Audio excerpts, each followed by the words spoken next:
नमस्कार, मैं आपका होस्ट और दोस्त सुनील शर्मा स्वागत करता हूं खास कार्यक्रम महाचर्चा महासेवा के साथ। एमएनएस मीडिया न्यूज सर्विस और महासेवा न्यूज की एक ज्वाइंट गठबंधन जो आपको हर एक जानकारी देता है।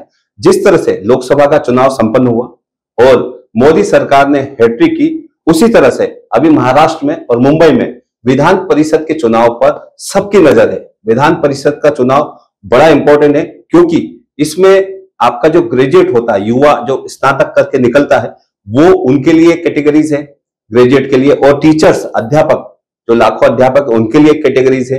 तो इसकी हलचल चल रही है। जिस प्रकार से हम देखेंगे, वहीं विधान परिषद में मुंबई पदवीधर के लिए एडवोकेट अनिल परब उबाटा की तरफ से उम्मीदवार है, वहीं पर किरण सेलार बीजेपी की तरफ से उम्मीदवार है। और बात करेंगे शिक्षक कैटेगरी की, शिक्षक कैटेगरीज के लिए जगन्नाथ अभ्यंकर उम्मीदवार है उबाटा के, वहीं पर एनसीपी से शिवाजी नलावड़े उम्मीदवार हैं और अनेक ऐसे उम्मीदवार हैं अलग इंडिपेंडेंट। तो हम बात करेंगे एक ऐसे उम्मीदवार से जो दोनों कैटेगरीज के लिए चुनाव लड़ रहे हैं, शिक्षक कैटेगरीज के लिए और ग्रेजुएट कैटेगरीज के लिए। तो हम बात करेंगे एडवोकेट अरुण बेनकले से। एडवोकेट अरुण बेनकले साहब, तुमचा स्वागत आहे। धन्यवाद। हमारे स्टूडियो में खुद एडवोकेट अरुण बेनकले हैं। आप दोनों कैटेगरीज, शिक्षक के लिए और पदवीधर के लिए, ग्रेजुएट और शिक्षक टीचर्स के लिए, दोनों कैटेगरीज के आप पर्चा भरा, दो जगह आप एक साथ लड़ रहे हैं। बड़ी सक्षम चाहिए, इस पे बड़ी हिम्मत चाहिए दोनों कैटेगरीज के लड़ने के लिए। इंडिपेंडेंट उम्मीदवार हो तो आपको बड़ा इस पे हौसला चाहिए। ये हौसला, जैसे आप देखेंगे कि लोकसभा का चुनाव हुआ, राहुल गांधी दो जगह चुनाव लड़े, वायनाड से और रायबरेली से, और आज ये उम्मीद रहती है कि कहीं से तो दोनों जगह से जीत सकते, एक जगह से भी जीत सकते। आपको कैसे इसकी प्रेरणा मिली की मुंबईतील तरुण तरुणी पदवीधर आहेत, त्यांच्यासाठी रोजगार निर्मिती करणं आवश्यक आहे। तर त्यांना चांगले रोजगार मिळण्यासाठी त्यांना पहिल्यांदा प्रशिक्षण देणं आवश्यक आहे। आणि जे शिकत असतानाच, म्हणजे आता नवीन एज्युकेशन पॉलिसी आलेली आहे, त्याच्यामध्ये सुद्धा जे थिअरी आणि प्रॅक्टिकल, तर याच्यावर प्रॅक्टिकलवर अधिक भर देणं आवश्यक आहे। शिकत असतानाच त्यांना इंटर्नशिप मिळाली पाहिजे आणि मग ते डिग्री घेऊन बाहेर पडल्यानंतर त्यांना हे कंपनीमध्ये किंवा प्रायव्हेट असेल किंवा सरकारी याच्यामध्ये सुद्धा त्यांना चांगल्या संधी मिळू शकतात। तसंच त्यांना काही हे असेल की प्रशासकीय सेवांमध्ये सुद्धा त्यांना जर संधी हवी असेल तर त्यासाठी सुद्धा त्यांना प्रशिक्षण देणं आवश्यक आहे। तर ते या स्पर्धा परीक्षेमध्ये चांगल्या हे गुणांनी उत्तीर्ण होऊ शकतील आणि त्यांचं हे सिलेक्शन होऊ शकेल। म्हणजे ज्या ज्या कशा काही स्टेज असतात, तर त्याच्यामध्ये एकदा त्यांना त्यांचं सगळं हे प्रशिक्षण मिळालं तर ते त्याच्यामध्ये यशस्वी होऊ शकतील आणि त्यांचं करिअर त्याच्यामध्ये होऊ शकते। तर शिक्षण जे आहे त्यांना हे सुद्धा आता इंटरनेट आलेलं आहे, टेक्नॉलॉजी आलेली आहे, तर नॉलेज अपडेट झालं पाहिजे आणि त्यांना त्याचा उपयोग करता आला पाहिजे। म्हणजे कुठेही कंपनीमध्ये काम हवं असेल, जर त्यांच्याकडे जर हे सगळं पूर्वी म्हणजे नॉलेज घेऊनच ते डिग्री घेतलेले असतील तर ते कंपनीमध्ये सिलेक्ट होतील आणि कंपनीचं जे काय उद्दिष्ट आहे त्या उद्दिष्टामध्ये ते सहभाग घेऊन कंपनीचा सुद्धा उत्कर्ष करतील आणि सर्वांगीण विकास त्यांचा होणं आवश्यक आहे। इथे असं काय की नुसतंच एज्युकेशन, बुकिश एज्युकेशन घेऊन फायद्याचं नाही आहे।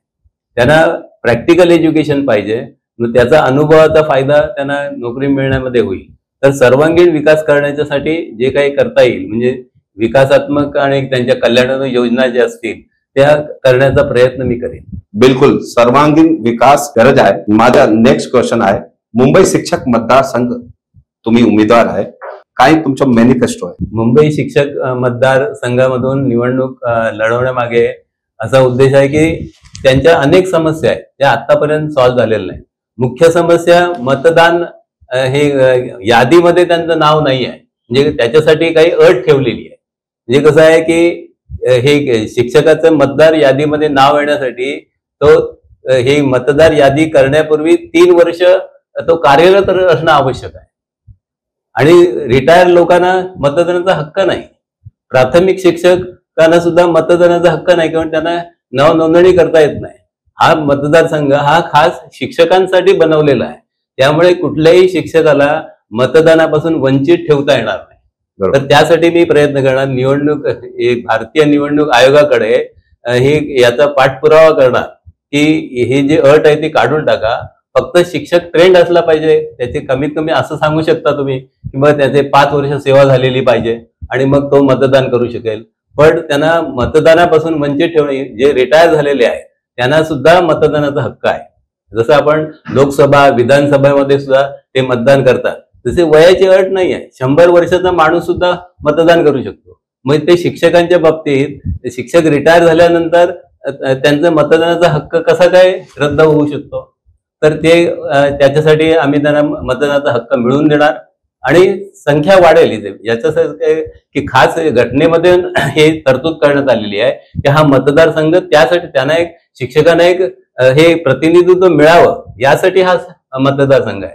तसंच पदवीधरांसाठी उच्च शिक्षक आहेत, हे आहेत, त्यांचे हे तरुण तरुणी जे पदवीधर आहेत त्यांचे प्रश्न सुटले पाहिजे यासाठी आहे. म्हणजे हे एक विशिष्ट असा वेगळा मतदारसंघ, पदवीधर मतदारसंघ आणि शिक्षक मतदारसंघ असा निर्माण करण्यात आलेला आहे. तर त्याचा उद्देश जो आहे त्या उद्देश सफल झाला पाहिजे आणि त्यांच्या समस्या आहेत त्या सुटल्या पाहिजेत, त्यांचा सर्वांगीण विकास झाला पाहिजे. विशेषतः शिक्षकांच्या बाबतीत मला म्हणता येईल की त्यांना मेडिकल अलाउन्स मिळणं आवश्यक आहे. आता इथे आपल्याला हे शिक्षण सेवक योजना सरकारने काढलेली आहे. तर शिक्षण सेवक जी योजना आहे ती पण हे एक तात्पुरत्या स्वरूपात होती, पण आता इथे कायम स्वरूपात आपल्याला दिसते. तर त्यांना समजा हे वेतन मानधन देणं, त्याच्यामध्ये महागाई भत्ता समाविष्ट झाला पाहिजे. जे निवृत्त शिक्षक आहेत त्यांना सुद्धा वेतन वाढीत देण्यात येतात, तर त्याचे टप्पे सुद्धा बदलले पाहिजे. एकदा रिटायर झाल्यानंतर एक 5 वर्षांनी तुम्हाला वेतन वाढ सुरू करायला पाहिजे. मी म्हटलं की बघ हे 60व्या वर्षी रिटायर होतो किंवा 58 वर्षी रिटायर, 5 वर्षांनी तुम्ही त्या टप्प्यात 5 टप्प्यामध्ये त्यांना 100% हे वाढी द्या तुम्ही. त्याच्यानंतर हे जे मेडिकल अलाउन्स आहे तर मेडिकल अलाउन्स हे दिला पाहिजे. इव्हन तुम्ही सर्व्हिसमध्ये असताना सुद्धा आणि सर्व्हिस हे रिटायर झाल्यानंतर सुद्धा त्यांना त्याचा लाभ घेता आला पाहिजे. तर ज्या काही सोयी सुविधा हे करण्याचा म्हणजे कल्याणकारी योजना राबवण्याचा मी प्रयत्न करीन. शिक्षकांना पेन्शनचा लाभ झाला याच्यामध्ये कुठली अट ठेवायला नको. जी अगोदर म्हणजे ओल्ड पेन्शन योजना आहे तीच ठेवायला पाहिजे आणि त्यांना लाभदायी पाहिजे.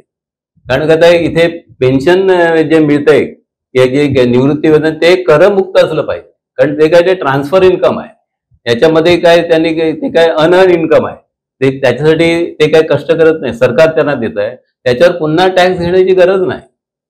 तसं हे सर्वांना एकच कॅटेगरी पाहिजे. जे जे पेन्शनर असतील त्यांना सगळ्यांना माफ द्या. सरकारने आता सांगितलेलं किंवा 75 वर्ष झाल्यानंतर त्यांना करमुक्त हे ठेवायचं, तसं नको आहे आम्हाला.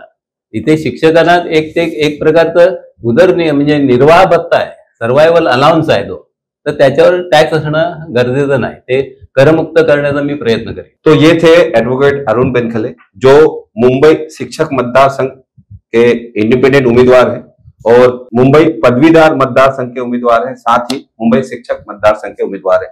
2 जगह एक ही व्यक्ति लड़ाई लड़ रहा, पर्चा भरा इन्होंने, तो बाकी सारे दूसरी पॉलिटिकल पार्टी है, लेकिन इनके जो वादे हैं, इनके जो मैनिफेस्टो बड़े बोल्ड है और इस बोल्ड से ऐसा लगता है कि ये कुछ कर गुजर जाने वाले उम्मीदवार हैं और इनको यदि लोग वोट देते हैं तो ये सब मुद्दे के लिए ये सरकार से और प्रशासन से लड़ेंगे और टीचर्स को और युवाओं को एक राहत मिलेगी. हमें बता दूं एडवोकेट अरुण बेनखले एजुकेशन का इनका पृष्ठभूमि MA, DH, ED, MPhil, LLB और पैसे से एडवोकेट हैं, तो कानून की बातें सब जानते हैं.